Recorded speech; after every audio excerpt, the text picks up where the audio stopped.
विद्यार्थी मित्रो नमस्कार. माय बोली मराठी चॅनलवर मी प्राध्यापक प्रशांत चौधरी आपलं हार्दिक स्वागत करतो. काव्य लक्षणांचा अभ्यास आपण मागील काही तासिकांपासून केलेला आहे. यापूर्वीच्या तासिकेमध्ये आपण वक्रोक्ती या काव्य लक्षणाचा अभ्यास केला. अलंकार आणि वक्रोक्ती या दोन काव्य लक्षणांच्या नंतर आपल्याला रीती या महत्वाच्या काव्य लक्षणाच्या स्वरूपाचा विचार करायचा आहे.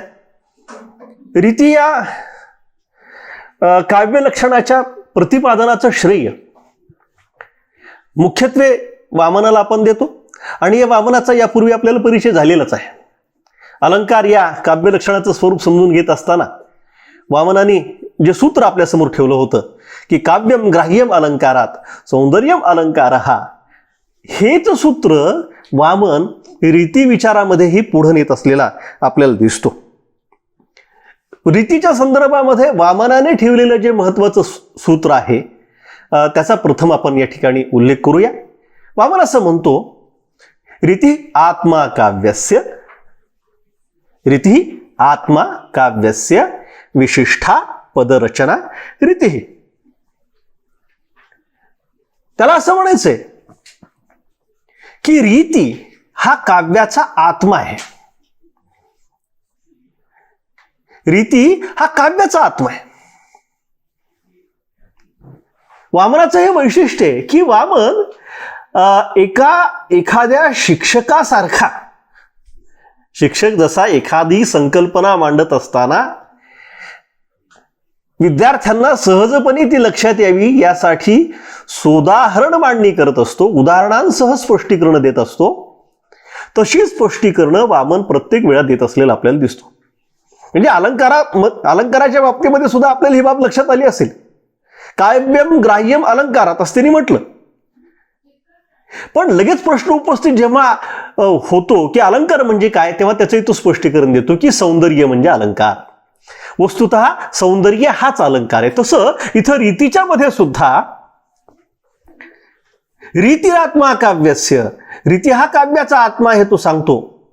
मग रीती म्हणजे काय, तर विशिष्ट पद्धतीने केलेली पदाची रचना. खरं तर ती पदबंधाची रचना असं म्हणायला हवं. आपल्याला त्याचा विस्ताराने विचार आता करायचाच आहे की विशिष्ट पद्धतीने केलेली पदांची रचना म्हणजे रीती होय.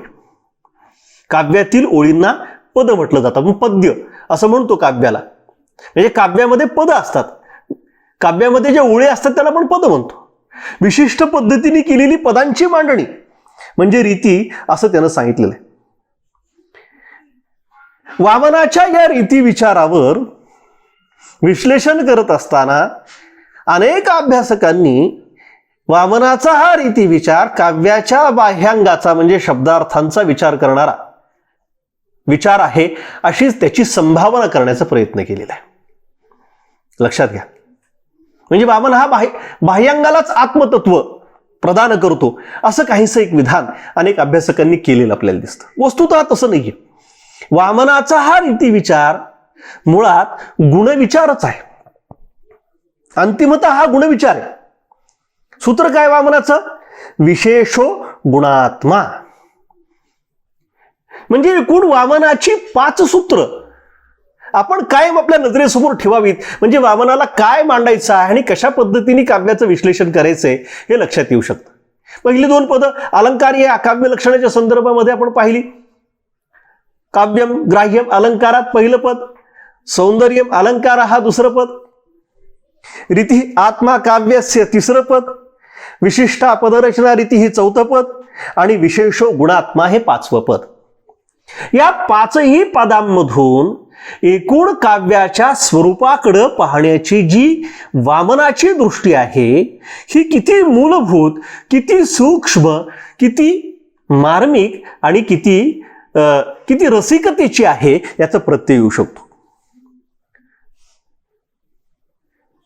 म्हणजे काव्यामध्ये सौंदर्य असतं आणि म्हणून काव्य ग्राह्य होतं.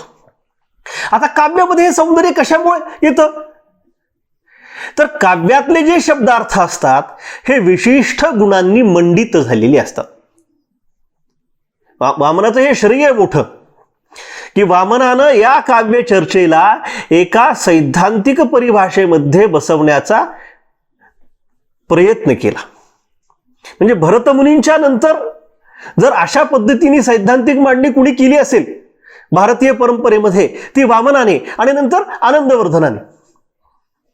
आनंदवर्धनाचा विचार आपल्याला ध्वनी विचाराचा जेव्हा किंवा ध्वनी तत्वाचा जेव्हा आपण स्वरूप समजून घेऊ तेव्हा करायचं आहे. इथं रीतीची संकल्पना मांडत असताना काव्य ह्या अत्यंत व्यामिश्र असणाऱ्या, गुंतागुंतीच्या असणाऱ्या, काहीशा गूढ मानल्या जाणाऱ्या अशा प्रक्रियेला संकल्पनात्मक सैद्धांतिक पातळीवर बसवण्याचा प्रयत्न जो वामनाने केलेला आहे तो खरंच एक अत्यंत अजोड असा प्रयत्न आहे असं आपण मानायला हवं. तो असं म्हणतो की सौंदर्य शब्दार्थांमध्ये निर्माण होतं. हे कशामुळे निर्माण होतं? कारण शब्दार्थांमध्ये विशिष्ट गुण असतात आणि हे जे विशिष्ट गुण शब्दार्थांमध्ये असतात, या गुणांमुळं, या गुणांच्या विशिष्ट पद्धतीने केलेल्या मांडणीमुळं त्या काव्यामध्ये सौंदर्याची निर्मिती होते. लक्षात घ्या, म्हणजे काव्य सौंदर्य जे आहे हे केवळ उक्ती वैशिष्ट्यात आहे. यापूर्वीच्या सर्वच अलंकारिकांनी, भामह असेल, दंडी असेल, या सर्वांनी उक्तीचं वैशिष्ट्य, उक्ती म्हणजे कवीचं बोलणं, कवीचं शब्दांच्या द्वारा व्यक्त होण्याला उक्ती म्हणतो आपण. हे जे काव्य सौंदर्य आहे हे उक्ती वैशिष्ट्यात आहे असं मोघम प्रतिपादन यापूर्वीच्या अलंकारिकांनी केलं. पण आविष्काराच्या विविध गुणांची जी मांडणी वामनाने केलेली आहे त्याला खरीच तोड असलेली आपल्याला दिसत नाही. वामनाने काही संकल्पनात्मक शब्द प्रयोग केलेले आपल्याला दिसतात. विशिष्टा पदरचना रीतीही या पदाचं, या विधानाचं स्पष्टीकरण देत असताना तो पदबंध म्हणतो. रीतीचं स्पष्टीकरण देत असताना वामनाने काय म्हटलेलं आहे? पदबंधाच्या ठिकाणी असलेल्या विविध गुणांचा संघात म्हणजे रीती.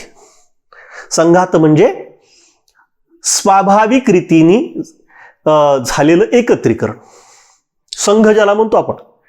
कुणी एकत्र येत नसतं. विशिष्ट ध्येयासाठी किंवा विशिष्ट हेतून प्रेरित झालेली मंडळीच एकत्र येतात, त्याला आपण संघ म्हणतो. लक्षात घ्या, त्यांच्यामध्ये एक प्रकारचा परस्पर सामंजस्याचा भाव असतो, एक प्रकारचे नातं त्यात निर्माण झालेलं असतं, एक प्रकारची जोडणी त्यांच्यामध्ये असते. पदबंधाच्या ठिकाणी असलेल्या विविध गुणांचा संघात म्हणजे रीती, आणि या गुणसंघातामुळेच साध्या शब्दांच्या ठिकाणी सौंदर्य येते. म्हणूनच गुणसंघात अथवा रीती हा काव्याचा आत्मा आहे. थोडी संकल्पनात्मक परिभाषा आहे, मला याची जाणीव आहे. ही संकल्पनात्मक परिभाषा, समीक्षेची परिभाषा समजून घेत असताना थोडं आपल्याला जड वाटायला लागतं, स्वाभाविक आहे, नाविलाज आहे. पण ते आपल्याला समजून घ्यावे लागेल, याच पद्धतीने समजून घ्यावे लागेल. लक्षात घ्या की पदबंधाच्या ठिकाणी असलेला गुणांचा संघात. शेवटी काव्यामधनं कवीला काय सांगायचं असतं? कुठल्या तरी कलावंताला, तो कवी असेल, तो चित्रकार असेल, तो शिल्पकार असेल, तो आपापली कलेशी निगडीत असणारी आयुध एकत्र घेऊन त्यातून जे सांगायचा प्रयत्न करत असतो त्यातनं एका अनुपम अशा सौंदर्याची अभिव्यक्ती त्याला साधायची असते. कवीचे आयुध त्याचे शब्दार्थ आहेत. जशी चित्रकाराचे आयुध कुंचला, रंगरेषा हे आहेत, तशी कवीचे आयुध काय आहेत? कवीचे आयुध शब्दार्थ आहेत, आणि या शब्दार्थांच्या मधून तो सौंदर्याचा आविष्कार साधत असतो. आता वामन ही प्रक्रिया सांगायचा प्रयत्न करतोय. रीती सिद्धांत हा एक फार मोठं प्रकरण आहे भारतीय साहित्यशास्त्रातलं, आणि त्याचं विवेचन करण्यासाठी एक तासिका पुरेशी नाही. इथं फक्त आपल्याला त्याचा फक्त परिचय करून घ्यायचा आहे. वामनाचं आणखीन एक सूत्र आहे. काय सूत्र आहे? काव्य शोभाया कर्तारो धर्माहा गुणहा. गुण म्हणजे काय याचं स्पष्टीकरण त्यांनी सांगितलेलं आहे. काव्य गुण वामनाने त्याच्या रीती सिद्धांतामध्ये काव्य गुणांची चर्चा केलेली, काव्य दोषांची चर्चा केलेली आहे, गुणांच्या आधारावर असणाऱ्या रीतींची चर्चा केलेली आहे. इथं गुणाचं स्पष्टीकरण देत असताना गुण म्हणजे काय, तर तो सांगतो काव्य शोभाया कर्तारो धर्म गुण. गुण हे काव्याला शोभा निर्माण करणारे धर्म आहेत. म्हणजे काव्यामध्ये जे सौंदर्य निर्माण होतं, काव्याला जी शोभा प्राप्त होते, ही काव्य शोभा काव्याला शब्दार्थाला जी येते ती कुणामुळे येते, वस्तुतः ती शोभा धर्मामुळे गुणामुळे येते असं त्यांनी सांगितले. गुणाची व्याख्या त्यांनी केलेली आहे. म्हणजे शब्दार्थ रूपी काव्य शरीरात सौंदर्य रूपी आत्मा निर्माण करणारी पदबंधाची शक्ती म्हणजे रीती, असं स्पष्टीकरण या ठिकाणी वामनाने दिलेलं आपल्याला दिसतं. आता हा जो वामनाचा गुणविचार आहे, वामनाचा रीती विचार म्हणजे वस्तुतः वामनाचा गुणविचार आहे. हा गुणविचार 2 पातळ्यांवरचा आहे. ह्या 2 पातळ्या कुठल्या, एक बंधगुण आणि दुसरे अर्थगुण. सर्वप्रथम या ठिकाणी आपण बंधगुण पाहत आहोत. 10 गुणांची, काव्य गुणांची चर्चा त्यांनी केली आणि हे 10ही गुण बंधगुणही आहेत आणि त्याच वेळेला ते अर्थगुणही आहेत असं आपल्याला दिसतं. कोणकोणते हे गुण आहेत, ओजस, प्रसाद, श्लेष, समता, समाधी, माधुर्य, सुकुमारता, उदारता, अर्थव्यक्ती आणि कांती. हे ते 10 गुण आहेत, ज्या 10 गुणांची चर्चा वामनाने त्याच्या रीती विचारामध्ये केलेली आपल्याला दिसते. आता या प्रत्येक काव्य गुणाची सोदाहरण चर्चा या ठिकाणी जर आपण करायची ठरवली तर आपला बराच वेळ जाईल आणि या प्रकरणाच्या संदर्भामध्ये ते प्रस्तुतही नाहीये. त्यामुळे फक्त आपण त्याचा उल्लेख या ठिकाणी करतोय. गुणांचा संघात म्हणजे रीती. मग वामनाने गुण म्हणजे काय हे सांगण्याचा प्रयत्न केला आणि 10 काव्य गुणांची रचना त्यांनी आपल्यासमोर ठेवलेली, चर्चा केलेली आपल्याला दिसते. त्यात ओजसपासून कांतीपर्यंतचे गुण आहेत. आणि मग ओजस सांगत असताना किंवा कांती सांगत असताना किंवा माधुर्य सांगत असताना, श्लेष सांगत असताना गुणांचा समुच्चय कसा होतो त्याच्यामध्ये हे सांगण्याचा तो प्रयत्न करतो. म्हणजे बंधगुण, ओजस, उदाहरणामध्ये फक्त आपण एक पाहू. बंधगुण, ओजस. बंधगुण म्हणजे काय, शब्दांच्या पातळीवर झालेली बांधणी. शब्द कसे असावेत काव्यातले. आता ओजस या काव्य गुणाच्या संदर्भामध्ये, बंधगुणाच्या संदर्भामध्ये जोडाक्षरे, विसर्ग, रेफवर्ण, कठीण वर्ण, महाप्राणवर्ण. म्हणजे तुम्हाला वीररसयुक्त काव्य लिहायचंय. मला भारत आंब्यांच्या रुद्रास आव्हान या कवितेची आठवण या ठिकाणी होते आणि ज्या पद्धतीची मांडणी त्या ठिकाणी केलेली, किंवा वीर सावरकरांची, स्वातंत्र्यवीर सावरकरांची जयस्तुते श्री महन मंगले सारखी रचना आहे. त्यातले वर्ण पहा कसे, त्यातले रेफ पहा, रफार पहा, त्यातले वर्णांची निवड पहा, अक्षरांची निवड पहा, कठीण वर्ण आहेत. म्हणजे त्याचा उच्चार करण्यासाठी तुम्हाला बलाघात द्यावा लागतो, आघात देऊन त्याची मांडणी करावी लागते. आणि जेव्हा शब्दांचा असा नादयुक्त, आघातयुक्त असा उच्चार आपण करतो तेव्हा स्वाभाविकच त्यातून एक चैतन्य निर्माण होतं. पण अशा पद्धतीची रचना, जर शब्दांची रचना जर करुण रसामध्ये करायचं ठरवलं, म्हणजे पहा तुम्ही, लहान मुलाला आई जोजावते, पाळण्यामध्ये जोजावते आणि त्याला शांत करण्याचा प्रयत्न करते. अक्षर कशी असतात पाहत, अडगुलं मडगुलं, सोन्याचं कडगुलं, रुपयाचा वाळा, नीज रे वाळा. पहा कुठंतरी अ ड ग, ही सगळी अक्षर पहा अल्पप्राण आहेत. कुठे जोडाक्षर नाहीये, कुठे ट्रेस म्हणजे बलाघात नाहीये. लक्षात घ्या. म्हणजे शब्दांची निवड करत असताना सुद्धा, बंधगुण सांगत असताना वामनाने अशा विविध गुणांचा समुच्चय केलेला आपल्याला दिसतो. म्हणजे ओजस गुणामध्ये जोडाक्षरे, विसर्ग, रेफवर्ण असली पाहिजेत. प्रसाद या गुणामध्ये अर्थ सुलभता असली पाहिजे. म्हणजे शब्दाचा उच्चार केला की अर्थ शोधण्यासाठी श्रोत्यास किंवा वाचकास काय विचार करायची वेळ आली नाही पाहिजे. तुकोबांचे अभंग आपण म्हणतो, तुकोबांचे अभंग वाचत असताना किंवा बालकवींच्या काही कवितांचं वाचन करत असताना हा प्रत्यय आपल्याला येतो. वृक्षवल्ली आम्हा सोयरे पक्षी ही सुस्वरे आळविती. लक्षात घ्या, म्हणजे काही शतकांपूर्वी होऊन गेलेले तुकोबांसारखे महाकवी प्रसाद गुण त्यांच्या शब्दामध्ये कसा जोपासतात, शब्द निवडीमध्ये कशा जोपासतात हे पाहणं महत्वाचं आहे. आणि म्हणून ओजसपासून कांतीपर्यंत वामनाने बंद गुणाची चर्चा केलेली दिसते आणि कशा पद्धतीने तिथं वर्णांची किंवा अक्षरांची मांडणी केलेली असली पाहिजे या पद्धतीचा विचार तो मांडतो. वामनाने गुणांच्या संदर्भामध्ये अर्थगुणही सांगितलेले आहेत आणि तो इथं वामनाचं सामर्थ्य आपल्याला प्रत्ययास येतं.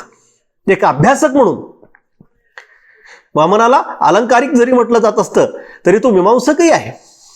तो ज्या पद्धतीची मांडणी करतोय लक्षात घ्या की काव्यचर्चेला पुढे नेण्याचा जो प्रयत्न त्याने केला तो इथं या गुणविचारामध्ये आपल्याला दिसतो.